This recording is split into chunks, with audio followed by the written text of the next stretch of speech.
I haven't touched a can of spray paint in 4 months. Can't even walk past the paint aisle at the hardware store without my hands shaking. People think I'm crazy when I tell them why I quit forestry work. They say it was stress, isolation, maybe some kind of breakdown. But I know what I saw. I know what those marks meant.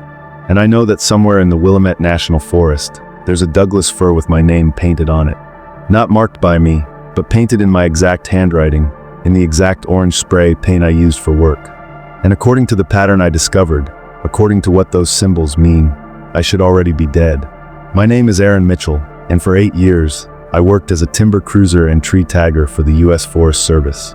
My job was simple: walk through designated harvest areas, identify trees marked for cutting, and paint them with bright orange marks so the logging crews would know which trees to take. It was solitary work, methodical, peaceful.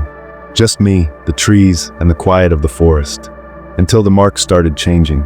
Until I realized the forest was marking its own trees. And the trees it marked weren't timber. They were people. Tree tagging is more technical than people realize. It's not just randomly painting trees. You follow a harvest plan created by forest ecologists, specific diameter requirements, species preferences, spacing patterns to maintain forest health. You mark each selected tree with a horizontal slash at eye level and at the base, using high visibility orange paint. Each mark has to be clear, consistent, documented. I started my current assignment in September, working a 600-acre section of old-growth forest scheduled for selective harvest. The area was called Whisper Creek Unit, named after the small stream that ran through it. Beautiful territory: Douglas fir, western hemlock, red cedar, some of them over 200 years old.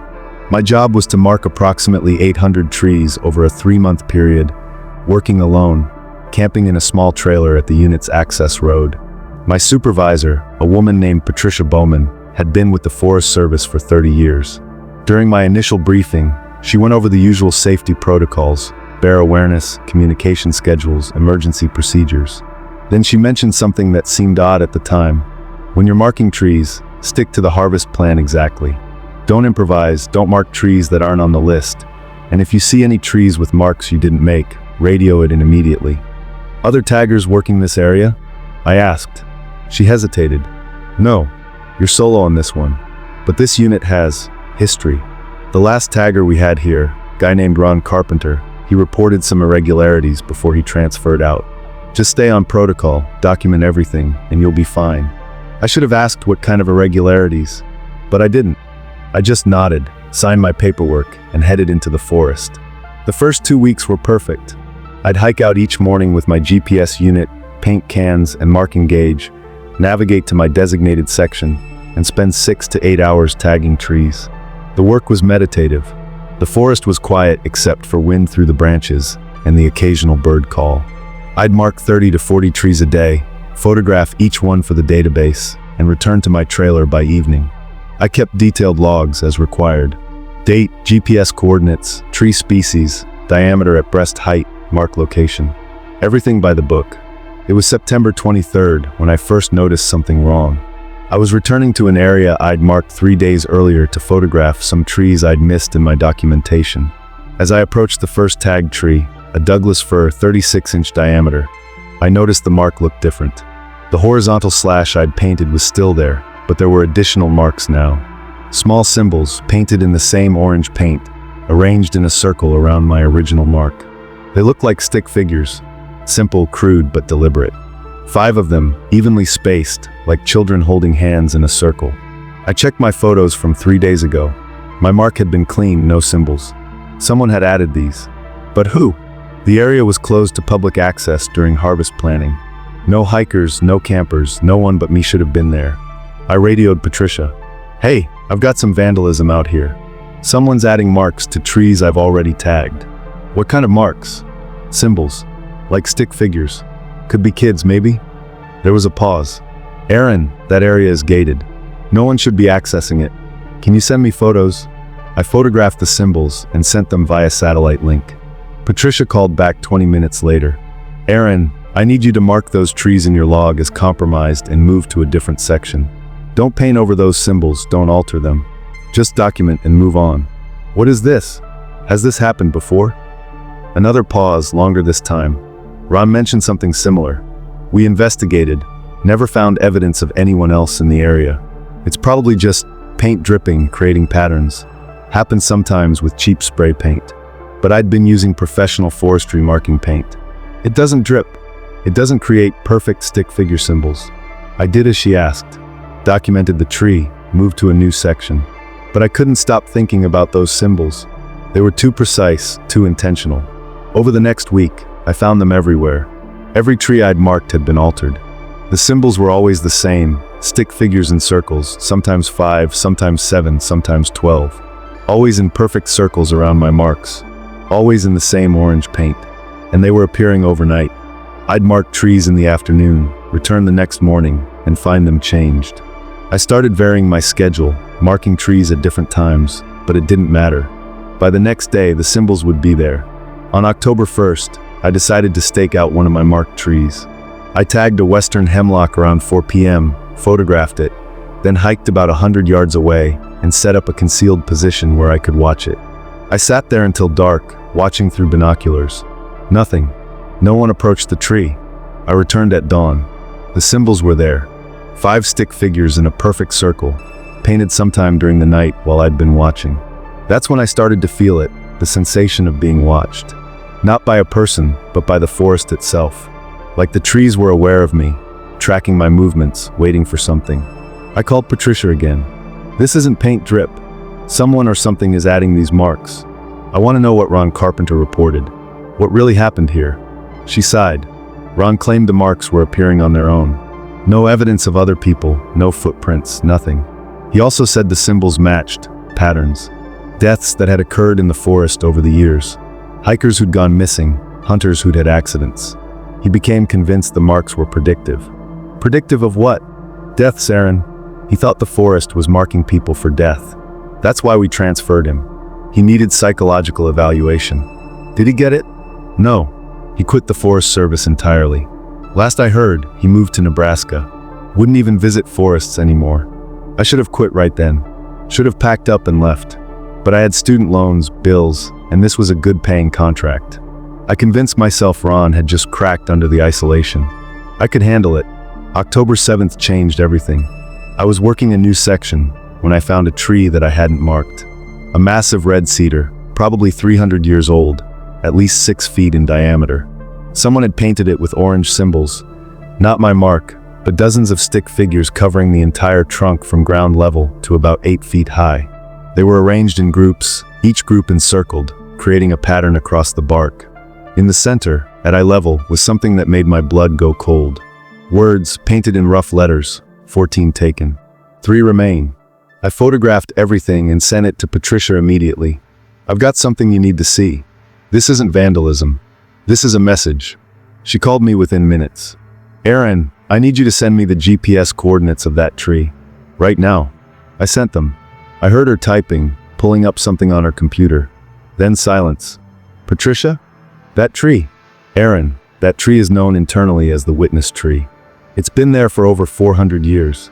And it's been marked before. Multiple times over the past 80 years. What do you mean marked before? In 1947, a Forest Service ranger found symbols on it. 17 stick figures. Over the next 3 years, 17 people died in this forest. Accidents, disappearances, 1 murder. In 1973, more symbols appeared. 22 figures. 22 deaths followed over the next 5 years. The tree gets marked and people die. My hands were shaking. How many symbols are on it now? You said dozens.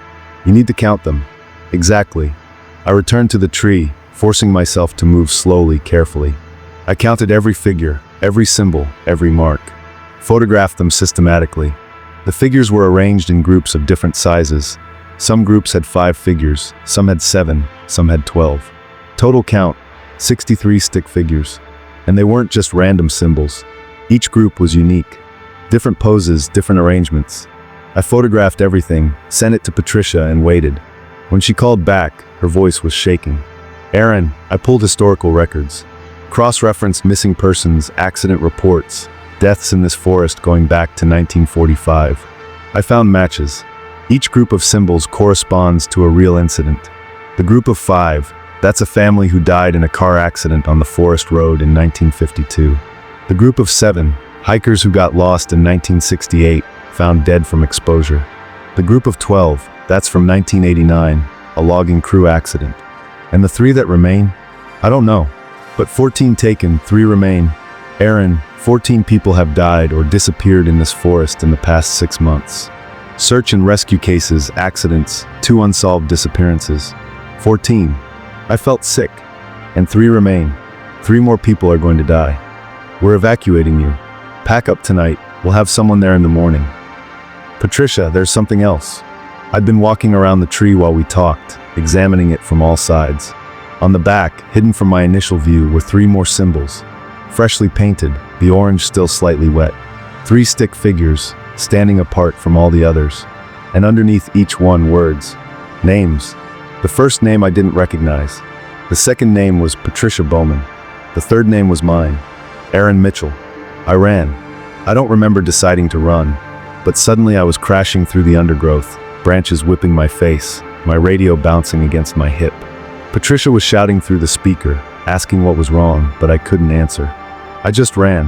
I made it maybe half a mile before I had to stop, gasping for air, my heart hammering. I bent over, hands on my knees, trying to breathe, trying to think. The forest was silent, completely silent. No birds, no wind, nothing. Just my ragged breathing and the blood pounding in my ears.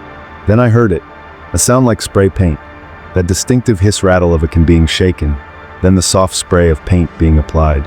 I looked up. There was no one around me. The sound was coming from everywhere and nowhere, echoing through the trees.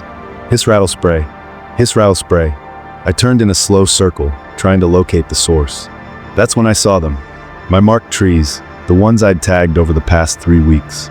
Every single one was visible from where I stood, creating a perfect circle around me. At least 40 trees, all marked with my orange slashes. And as I watched, new symbols began appearing on them. Not painted by any visible hand, just materializing on the bark. Stick figures forming circles, groups, patterns. The orange paint seemed to bleed out of the wood itself, creating the symbols without anyone touching the trees. I pulled out my radio. Patricia, something's happening. Aaron, listen to me. Her voice was panicked. I looked up that first name, the first name on the tree. Michael Reeves. He's a hiker. He was reported missing this morning. They found his car at the northern trailhead. Aaron, he's already gone. He's one of the 3. The symbols kept appearing, spreading from tree to tree, racing around the circle. I realized what I was seeing.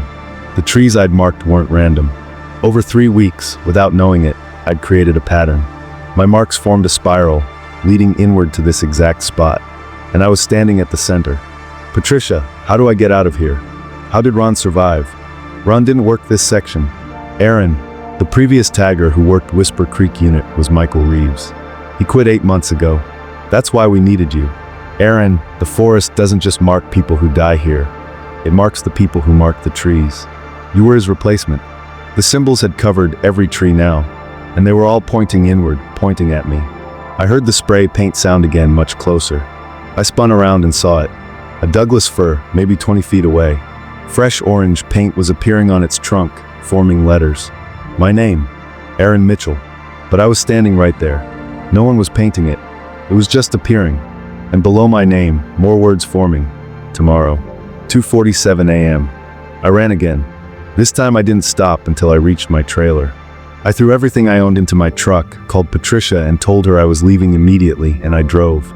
I drove for 16 hours straight, all the way to Portland, as far from that forest as I could get. The Forest Service officially closed Whisper Creek unit the next day. Patricia called me a week later. They'd sent a team to document the witness tree and investigate the markings. The tree had been cut down, against all policy, against all environmental regulations, and removed from the forest. Destroyed, she said. Burned. Did it work? I asked. Are the marks gone? From that tree, yes. But Aaron, the symbols spread. They're on other trees now. Hundreds of them. The entire unit is covered. We're having the whole section assessed for. I don't even know what. Supernatural activity? There's no protocol for this. What about the third name? The third person? Silence. Patricia? I'm still alive, Aaron. And so are you. But it's November 14th. You've been gone for 6 weeks. And Michael Reeves' body was found on October 8th. He'd been dead for 3 days when they found him. Hypothermia, they said. But Aaron, here's what they didn't release to the public. When they found him, he was covered in orange paint. Handprints, symbols, marks all over his body, like the forest had painted him. I felt my stomach drop. And the countdown? Tomorrow, 2:47 a.m.? That was 6 weeks ago. Whatever was supposed to happen, maybe it didn't. Maybe you escaped by leaving. But I knew better. I could feel it. The forest wasn't done with me. The final twist, 19 to 2100 hours. That night, I woke up at exactly 2:47 a.m. My apartment was dark, quiet, but something was wrong. I could smell it. Pine sap, fresh cut wood, forest soil. I turned on the light. My walls were covered in orange spray paint. Stick figures, hundreds of them, painted floor to ceiling. All arranged in circles, all pointing toward my bedroom door. And on the door itself, painted in large letters, "You cannot leave the forest. The forest leaves with you." I checked every door, every window. All locked. No signs of break-in. No way anyone could have done this without me waking up. Then I saw it. On my dresser mirror, written in orange paint that dripped like blood. "Check your hands." I looked down at my palms. They were orange, covered in spray paint. My fingernails, the creases in my skin, everything. And I realized I'd painted those symbols. Sometime during the night, I'd gotten up, somehow obtained orange spray paint, and covered my own apartment. But I had no memory of it. None. I checked my phone. There were photos. Hundreds of photos, all taken at night over the past 6 weeks. Photos of trees in places I'd never been. Urban trees, park trees, trees in neighborhoods across Portland. Every single one marked with orange symbols. And in every photo, there was a reflection in a window or a car, showing who was taking the picture. It was me. Sleepwalking, sleep marking, continuing the work without knowing it. The last photo was time-stamped 2:47 a.m. Tonight. It showed a tree in the park across from my apartment. A young oak, maybe 20 years old, and painted on it, in fresh orange paint, were 3 names. Patricia Bowman, Aaron Mitchell, Sarah Chin. I didn't know anyone named Sarah Chin. I looked her up online. She was a forestry student at Portland State University. According to her social media, she'd just accepted an internship with the U.S. Forest Service. She was starting next week, at Whisper Creek Unit. I tried calling Patricia. No answer. I tried the Forest Service office. Closed. I tried Patricia's emergency number. It went to voicemail. At 3:15 a.m., my phone buzzed. Text message from an unknown number. It contained a news article, published 20 minutes ago. Forest Service administrator found dead in National Forest. Patricia Bowman, 54, was discovered deceased in the Willamette National Forest late Tuesday evening. Cause of death under investigation. I dropped my phone. My hands were shaking, orange paint flaking off onto my carpet. The forest had marked 3 people. Michael Reeves dead. Patricia Bowman dead. That left me, and I was still marked. I'm writing this from a motel room in Nebraska. I've been driving for 3 days, trying to get as far from any forest as possible. I chose Nebraska because it's where Ron Carpenter moved. I looked him up, found his address, and drove here hoping he could tell me how to survive this. But when I arrived at his house this morning, it was empty. Foreclosed, according to the sign. Neighbors said he moved away 6 months ago. No forwarding address. They said he'd become obsessed with cutting down the tree in his backyard, a big cottonwood. Said it was marked, said it was cursed with his name. They found him 3 weeks later at the base of that tree. The chainsaw was still running, but Ron was gone. Just his clothes in a pile and orange sawdust everywhere, like he'd been absorbed into the wood itself. I've been checking my hands every hour. The orange paint keeps coming back. I wash it off, scrub until my skin is raw, and within hours, my palms are stained again. Bright orange like fresh spray paint. I'm marking things without knowing it. Last night, I woke up standing in the parking lot at 2:47 a.m., barefoot in the cold, my hand pressed flat against a small elm tree. Orange paint was seeping from my palm directly onto the bark, like my skin had become the spray can. I stood there watching it happen, unable to pull my hand away, unable to stop the flow. When I finally broke free and stumbled back to my room, I checked my phone. There were photos, dozens of them, all taken throughout the night while I was sleepwalking. Photos of trees throughout this town. The oak outside the diner, the maple by the gas station, the willow near the highway overpass. Every single one now marked with orange symbols. And in every photo, reflected in car windows and storefront glass, I could see myself. Eyes open but vacant. Sleep marking. Continuing the work even hundreds of miles from any forest. This morning, I found a new photo on my phone. Taken at 3:33 a.m. last night. It shows the elm tree I marked in the parking lot. And covering that tree from roots to branches are symbols. Not stick figures this time. Just one word, repeated over and over in my handwriting. Run, run, run, run, run. But below all those words, in small careful letters at the base of the tree, is a message I don't remember painting. Saracen starts Monday. The cycle continues. The forest always needs a tagger. I looked up Saracen again. She's still alive, still excited about her internship. Her latest social media post from yesterday shows her shopping for field gear, new boots, a compass, spray paint for marking trees. She has no idea what she's walking into. I've tried warning her. I've sent emails, left voicemails, sent messages through every platform I could find, but none of them go through. Every time I hit send, my phone screen glitches, fills with orange static, and I hear that sound. That horrible familiar sound. Hiss rattle spray. The forest doesn't want me to warn her, because she's my replacement. Just like I was Michael's replacement. Just like Michael was Ron's replacement. The pattern goes back decades, maybe centuries. An unbroken chain of taggers, each one marked by the forest, each one eventually consumed, each one replaced by the next. The forest needs someone to mark the trees, someone to maintain the pattern, to document the deaths before they happen. And once you start marking, you can't stop. You mark until the forest decides it's done with you. And then you don't die. You become something else. You become part of the forest itself. Part of the paint. Part of the symbols. Part of the pattern that continues forever. I know this because I've started to change. This morning, when I looked in the bathroom mirror, my eyes had orange flecks in them. Not contacts, not a trick of the light. The orange paint is inside me now, in my bloodstream, becoming part of my cells. And I saw something else in that mirror. Something behind me that shouldn't have been there. A Douglas fir tree. Massive, ancient, growing right there in my motel room.